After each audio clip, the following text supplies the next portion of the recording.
Hey everyone, welcome to the show. Thank you for joining. My name is Tony Glasgow, and today I'll be talking with former MLB pitcher Sam Freeman. He played a little bit in the Dallas-Fort Worth area with the Texas Rangers, other teams as well, and he's here to talk about his career and everything that he's doing right now. So go ahead and introduce yourself, Sam. How you doing this morning? I'm good. How you doing, everybody? Glad to be here. Glad to be speaking with you, sir. All right. As I mentioned, you are a former MLB pitcher, and Sure. you've you were in the league for about 9 years, you said. So just kind of tell us the start of Sam Freeman. How'd you start? Where you from? And what's going on with that? Oh, yes, sir. So, born in Houston, grew up here in the DFW area, mostly Carrollton, Texas. Went to Hebron High School. Oh, all right. Grew up playing a lot of different sports in this area, and then just from there, went to JUCO in North Central in Gainesville, Texas, and then just kind of off to different stops throughout the years. Oh, all right. Yes, All sir. right. So did you, I didn't know North Central was in your career. Did you play there with Colin as well? Yes, sir. Yes, sir. Okay. Spent the year with Colin, and then Coach Hart was at out and running the D-back out in Denver. Oh, okay. Yes, sir. All right. You say you helped him start that up, helped him get that going, or? Oh no, sir. See, he just Coach Hart was the head coach. Oh, yeah. For my freshman year. For at North Central. Yes, sir. All right, cool. Yeah, Colin did mention that as well. So, man, I didn't know you had so many ties. I knew you just mentioned as we talked earlier that you were from Carrollton, actually grew up in Carrollton, but I didn't know you did NCTC also. So after that, tell us how things went with the draft and everything.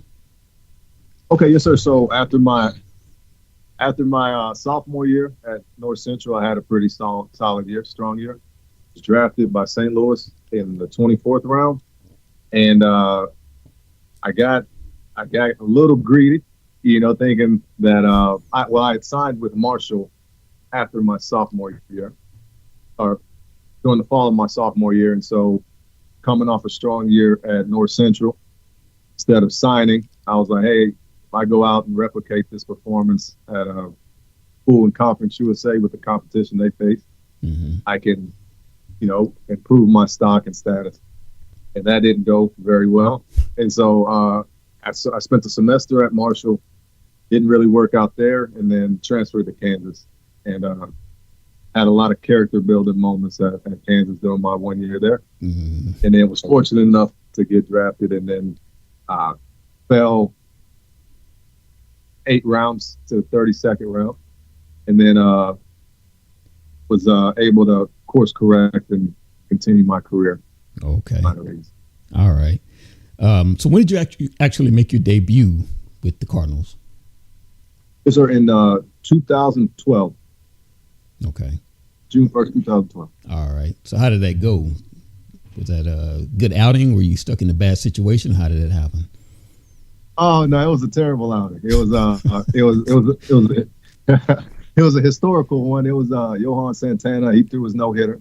Oh. It was Mets, and in hindsight, it was cool because I grew up watching and emulating Johan Santana at various points.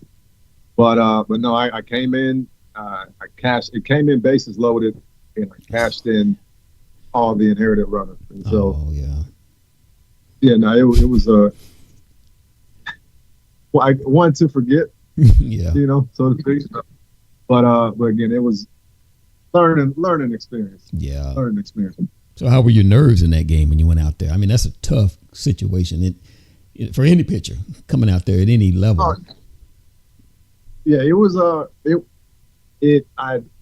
nerves were, very, very nervous. I think I had spent so much time dreaming and working to get to that level that I put it on a pedestal, and so instead of just being in the same mindset in attack mode that I was in the minor leagues, it was like coming up in phase. It was like starstruck, Right, and so right.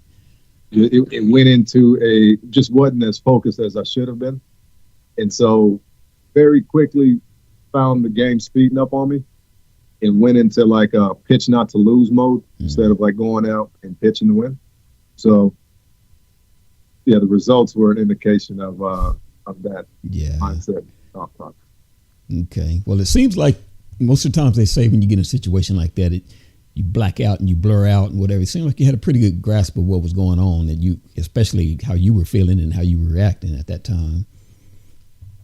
Oh yeah, yes sir. I did. Yeah. What? Yes, sir. All right. Well, so you ended up, like I said, a little under 9 years playing in the league. So you started out with St. Louis. I'm not sure if this is in order or whatever, but this is what caught my attention. St. Louis, Texas, Milwaukee, Atlanta, and Washington. So you had the most time at St. Louis and a couple years in Atlanta. The thing that jumped out to me is I told you earlier, when Colin mentioned your name, the last name kind of piqued my interest, because I was like, wait a minute, that sounds a little familiar. And then when I started looking at your bio and how you played 54 games at Texas, I'm like, I'm definitely sure I saw this guy pitch. So I started looking a little bit deeper into that. So tell us about your journey through the MLB. How was that? How did that go? It was in the moment I was so dialed in, and so it was just like, hey, it was like a prove it nightly mindset, and so I didn't really. It was just dialed in, focused every day. So it pretty much trying to make sure I was going to earn a spot every day. And so there wasn't really much paying attention to what was going on outside of it. A lot of, like, looking back, a lot of the reflections, like, man, it was tough, man. It was tough. It wasn't, like, just honestly didn't really enjoy it looking back at it, just in terms of because you're essentially singing for your dinner every night. And it's razor thin margins. You get the job done or you don't, and if you don't consistently, then you're fired. And so it's like throughout you listed the teams off, and I think it was like St. Louis, Texas, Milwaukee, Atlanta, Anaheim for a day, and then the Nationals. And it's like I'll work with kids now, and then I'll tell them, it's like, hey, you get fired from all those teams, man. And so it's like that's so looking back at the journey, it was one to where it was kind of, I don't know if high stress is the word, but it was a grind mentally to where it was like, singing for dinner, a lot on the line, a lot at stake every night. And so trying to day in, day out, get the job done. It was a lot going through it in hindsight. Baseball is different from any other sport in itself, just because of the length of the season, 162 games. But as a pitcher as well, are you said you were pretty much singing for your dinner every night. So the life of a middle inning reliever, is that you could daily go out on the mound, or is it every 4 or 5 days in your position? How did that work out? Oh yeah, it was every day. Like, there was multiple times throughout my career, especially like Texas. You were either up or in the game, which is like, when I say up, like getting warmed up, getting ready to come into the game. There were stretches where it was like 24 out of 30 days, or you're sick pitching in 6 of 7 days, like 3 in a row, 1 day off, and then you got a back-to-back off of that. And so, and it's also too, being a middle reliever, not really having an established role, having to be ready to pitch from the first inning to the ninth, and so it's on a daily basis, it's a grind, more so, in my opinion, mentally than physically. Like the physical stuff that wasn't an issue. It was just especially more so in the National League, where they had pinch hitters, and so just being left-handed and doing the matchups, it was a grind, especially early, which I think a lot of it's never really addressed until almost it's too late. Like coming up, you're a middle reliever, or you're pitching in the pen, you're trying to earn a spot, and if you're good, you're doing well, they're going to give you the ball, right? And so it's like you're not established enough to where you can tell them. It's like if your arm's tired, if you're barking a little bit, you're not established enough to where you can tell them, hey, I need a day, because it's like there's that in baseball, there's that Wally Pipp, it's like, hey, you need a day, okay, cool, we'll go find somebody else, and then those opportunities might not come back around. And so and so it's like I said, like razor thin margins is like, hey, if you're good, we're gonna keep giving you the ball, and then if you slip up a little bit, we'll find somebody else, and so it's staying locked in, mentally prepared to where you can get the job done on a consistent basis and keep earning those opportunities. So, yeah. Did you ever have a chance or an outing where it just didn't go well at all? Did you ever get bumped down to the minor leagues for a little bit and have to come back up? Oh, yeah. I mean, yeah. So this kind of brings me back to coming up through the minor leagues. It was a rehab coordinator at the time. He ended up being a pitching coach for St. Louis in the major leagues. His name is Derek Lilliquist. And coming up, he was saying, hey, it's easier to get there than it is to stay. And at the time, I didn't know what that meant, but I quickly found out that it's like, hey, as hard as it is to get to the major leagues, it's probably 10 times harder to stay there, And so, I mean, I had numerous outings, especially just throughout my entire career, but especially early on, to where it was giving up a crooked number, and I think the first time I got called up, I was up for maybe 3 weeks or a month, and a lot of that time was pitching in mop-up situations. We call it like up 5, down 5, to where essentially it's like game is out of hand enough to where if we throw you in there and you melt down, fine, we're fine, Really? And so I had a few of those early, and then just throughout the course of my career, there was definitely sprinkled in there. Yeah. So that's interesting. That's an interesting little thing that most people wouldn't know unless you've actually done that or been around that. That's sometimes the situation that they just put you in. And you just say it's up, down, or down 5. Up 5 or down 5? Up 5, down 5. Yeah. Yes, sir. So that's not really waving the white flag, especially if you're down 5. Mm-hmm. But it's like, hey, we expect you to go in and get these outs so we don't burn another pitch. Yeah.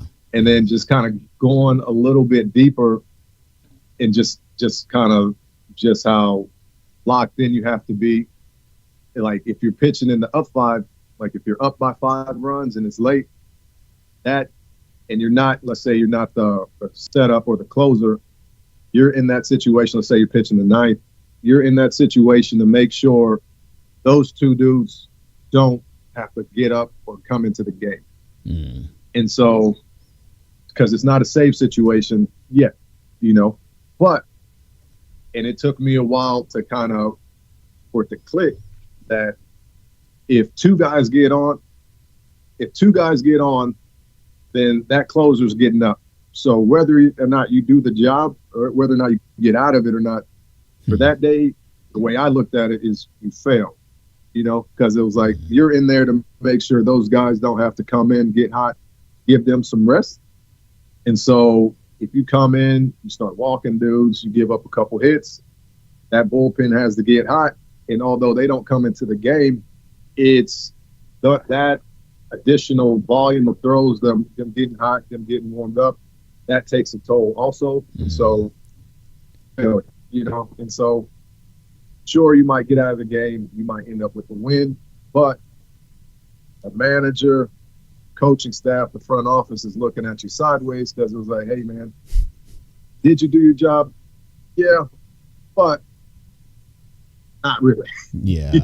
Yeah. And so those are some of the things that, again, just kind of take their toll on you. You mentioned another little nuance of those that closer having to get up and throw some pitches, that takes a toll on them as well. That's another thing that you just wouldn't think about unless you're in that mindset of a coach or a pitcher, something like that, that you wouldn't think about 10 pitches, 20 pitches wearing on a guy, but it actually does. So it's like, again, in my opinion, that getting hot multiple times, that is just as, if not more, taxing than actually pitching in the game. Mm-hmm. So it's like coming up in a left-handed reliever, like there was the matchup, right? And so it's righties and lefties, but just speaking from my experience, let's say with Texas, if 7, 8, 9 are left-handed, and they're at 3 spot now, or they're at the 4 spot in the order. They're calling down is like, hey, Freeman, get ready for 7, 8, 9. So you're 2, 3 batters away. Mm-hmm. All right, so I'm getting hot, firing off pitches. Good. That pitcher gets out of a jam. It's like, okay, Freeman, sit down. And you just kind of wait again until their spot comes up in the order. And then sometimes that could happen 2, 3 times a game, and you pitch or you don't. But over the course of that outing, over the course of that game, those throws, those pitches in the bullpen add up. Yeah. And they aren't calculated. They aren't really totaled unless it's a priority to keep track of it. I think more recently, teams are kind of keeping track of that. Mm-hmm. But, that's just, for your listeners out there, that's something to keep in mind if and when you start seeing a reliever's performance kind of wane a little bit. That's something, some added context of some things that are going on behind the scenes that have an impact that you may not be. All right. So from that third batter to 6, 7, or 8, how many pitches would you think you throw at full velocity? Let me ask you this, when you're warming up like that, are you throwing at full velocity? I know not to start, but do you ever get to a point where you're going full? Oh yeah.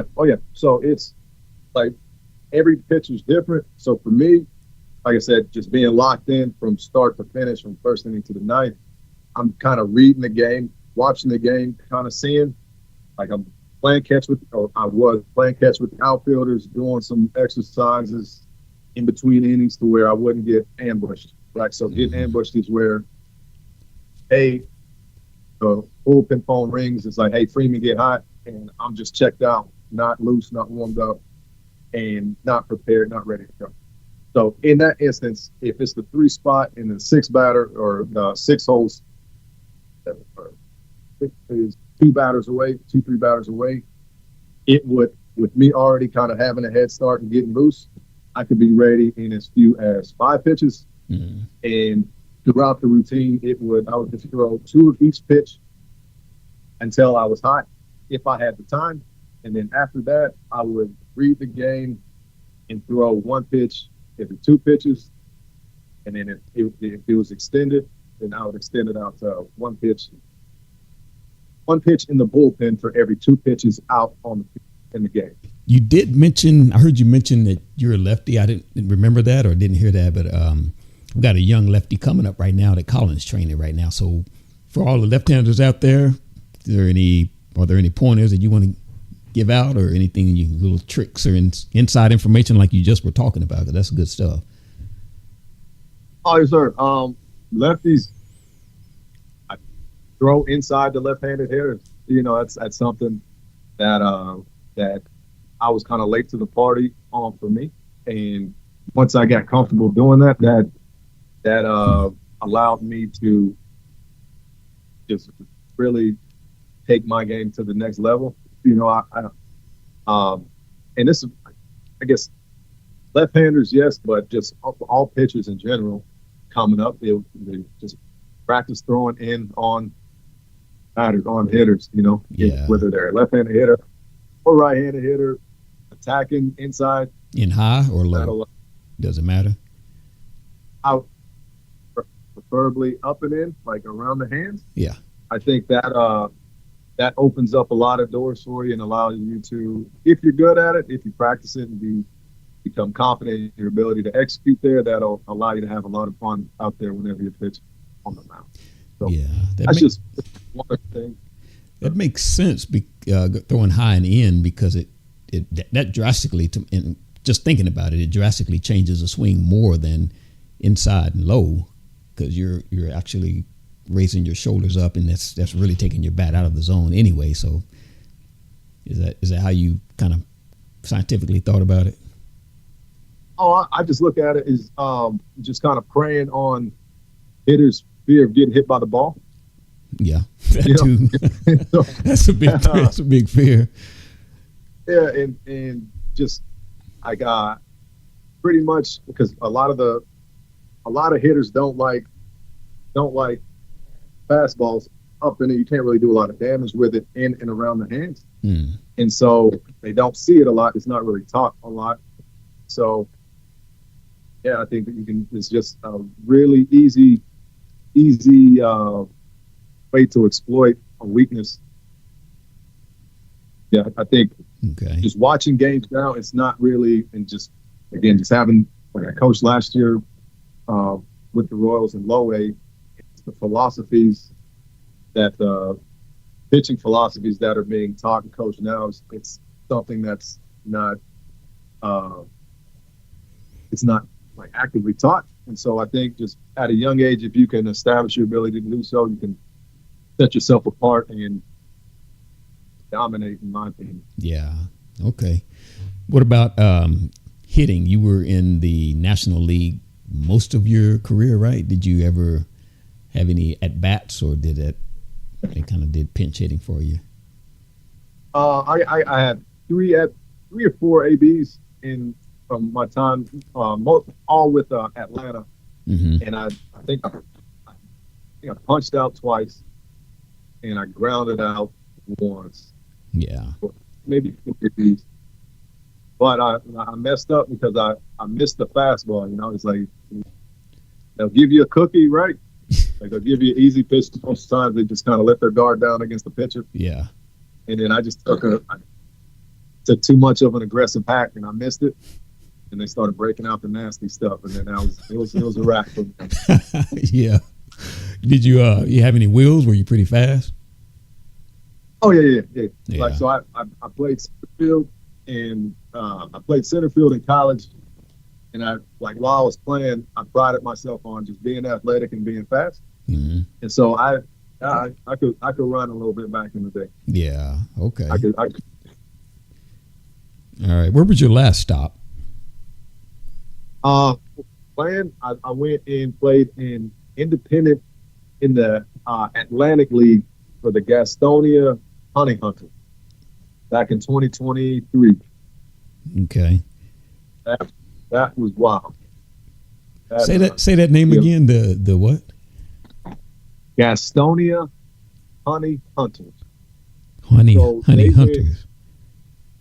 Yes, sir. Okay. So that team.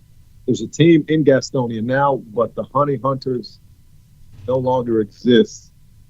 There was a lot of shenanigans that took place that season. Yeah. And the amount of the list of things that I experienced that I'd never seen before grew longer by the day. It was crazy. Yeah. Oh yeah.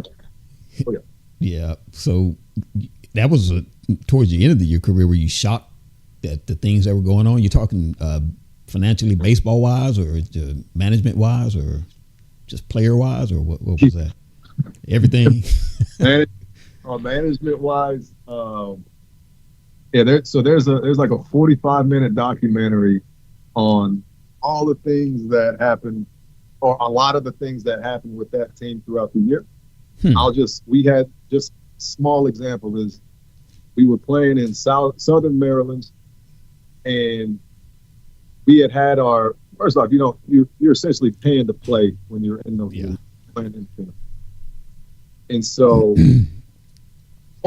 a lot of the guys are dependent on those paychecks that we were getting.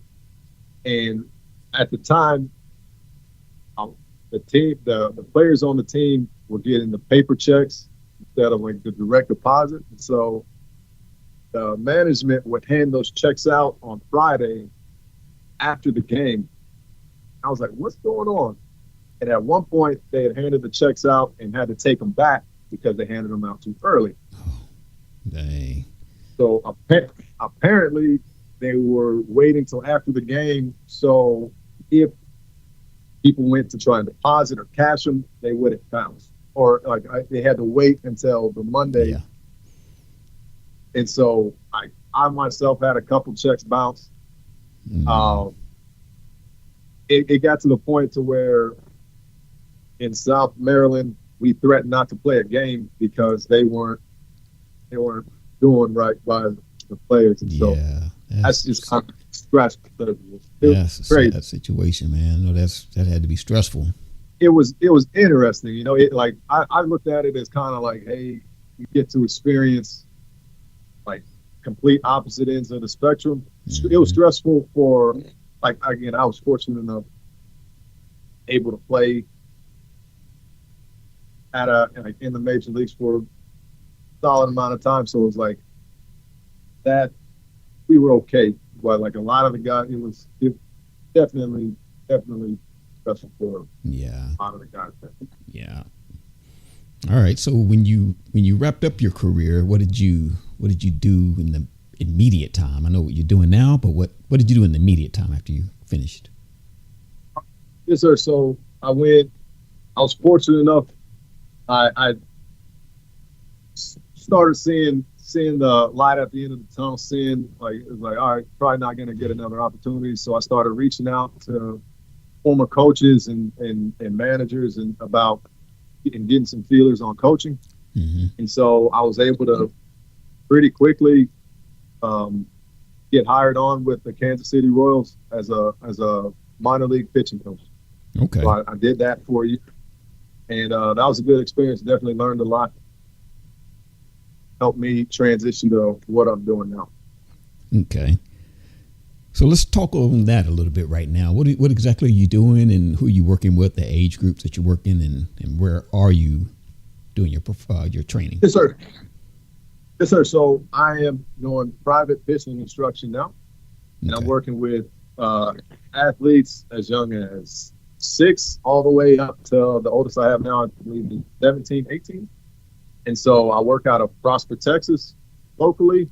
And I work out of there's a facility called Fit Athletics in Aubrey, Texas, just right across from Roswell High School off Naval Road. Okay. All right. And so, yes, sir. So what I like to do is just treat my interactions with the athletes that I work with now as if I knew then what I know now type of thing. Yeah. And so that's my approach with the athletes that I'm working on. Pretty much like I've seen a lot of baseball fall through the cracks, so to speak. And so I think just with the games, a lot of the games being played, and just kind of how spread thin a lot of the coaches are, just from the volume of players that they have to work with. Mm-hmm. A lot of important development just kind of it can't happen just from those issues, you know. So my approach with it is kind of trying to fill those cracks, so to speak. Okay. Yeah, it seems, I don't know, maybe if the population of sports in general has grown, but it seems that high school coaches, you know, even travel league coaches don't have the time to put in to develop players in general. And pitching is one of those things that it's so mechanical. It's so mechanical. And it's right after that is going to be your swing. It's the second most mechanical. But I never did play baseball or anything like that, but it just seems like that all of the sports that are coming up, you have to have some outside training, and you have to have someone that's really specific to what you do. And is that pretty much what you do? You kind of focus in on what the positives of the athlete are, and you're trying to develop that more? Oh, yes, sir. So I've thought about it recently, and it's like, so my biggest goal is at the end of the day, when they look back at their time playing, is like, hey, was I informed about the standards and just the things that were needed for me to accomplish my goals. Yeah. And so that's what I try to do, is just try to provide as much instruction as possible, answer as many questions as possible, provide them with the resources and information for them to go out and do the work and help try to be the best that they can be. Mm-hmm. All right. So you mentioned the location in Prosper and the location across from Braswell. Do you have any other locations or any social media contacts that you want to give out for the listeners to get in touch with you for training or instruction? Oh, yes, sir. So I have a website. It's www.oldschoolcannons.com. Okay. My X or Twitter is @OS Cannons. And Instagram is Old School Cannon. Okay. I like that name, Old School Cannon. All right. So, do you have any type of any events that you do, or do you just do training, anything like that? Do you do any special camps or, anything that's a group gathered together to train? So I haven't developed any clinics or camps on my own. I'm currently helping with the RoughRiders camps out in RoughRider Stadium, but that's definitely something that I'd like to get the ball rolling on, as I feel like I can, in a group setting, especially just kind of with the experience and the things that I've learned while working with Kansas City last year. I think a group setting can be beneficial and helpful to athletes as well. So that's definitely something I'd like to start in the near future. Yeah. Okay. All right. Well, I just have one final question. It's kind of a little bit of a fun kind of get to know you question. So is there a movie, TV, or song that you've either watched with your girls or anything like that you'd be embarrassed that your friends knew about? Song or TV show or movie? Embarrassed, no. Just because it's a lot of our friends my age have kids as well, but the Moana, Maui, You're Welcome. That's always a go-to. Yeah. Always a go-to. I find it's always applicable whenever because kids, they always ask for a lot of stuff often. Yeah. Sometimes those thank yous aren't always the first things that come to mind after they get what they want. So yeah, I break that out every so often. Yeah. Well, that's in the movie. That's kind of the essence of it. He was like asking for a thank you, so kind of what you're doing there. Oh, one thing I did forget to touch on. I did want to ask this about your nickname. Early on, you said that your nickname was Freezy, but later on, why don't you explain? I'll let you explain it better. Oh, so Freezy, it was just being dumb. That was probably like early 20s, and like Lil Wayne was out he was real hot. Yeah. With his music out, called him Weezy. So with the two first letters in my last name, FR, it just rhymed, so I just quick. But as it gets kind of cheesy after a while, looking back at it. So, but now I got friends now, they joke because I'm kind of salty in my old age, kind of fun averse. And so with the kids now, my wife and family friends, no fun free, kids will be running in the house or running by the pool, right? Cut that out, real quick to be a wet blanket whenever it comes to the fun, if I feel like it's getting out of hand. Oh yeah. Well, I never would imagine that, man. You seem like an easygoing guy. I guess it's different when you getting on your kids or something like that. So I get that for real. Well, man, I appreciate it. I know you do a lot of things. I know you're busy. And I appreciate the time that you've taken out to talk with me and letting our fans get to know you. And I thank you for all the information that you've given me. I'll definitely have all of your contact information in the description. So if you guys want to get in touch with Sam, you can holler at him on X, Instagram, and he's got his website, which is oldschoolcannons.com. So anything else you want to say? Last things you want to say?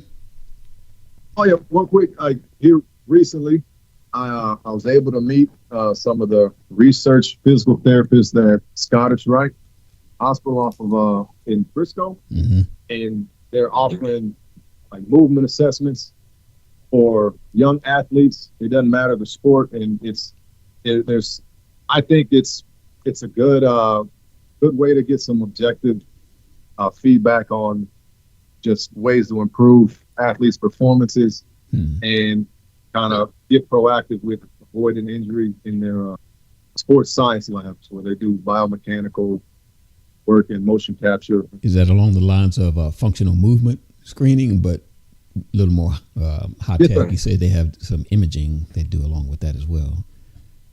Yes, sir. So definitely that's more data driven. Just a lot of stuff that's over my head that I'm in the process of learning about, but definitely I would say more in-depth functional movement screening. Like I have some of the stuff here is like they'll look at like strength output, power output, stability, balance, mobility, just movement quality stuff all around. It was pretty cool. I was blown away by what they got going on over there. So okay, definitely looking forward to that in the future. It can be really good. Okay, especially just for those things. Yeah, for sure. I'll definitely put that in. All right. Well, I appreciate it. And like I said, you take it easy and have a good day. And thank you for coming on. For sure. Thank you for having me. Yes, sir. You're welcome.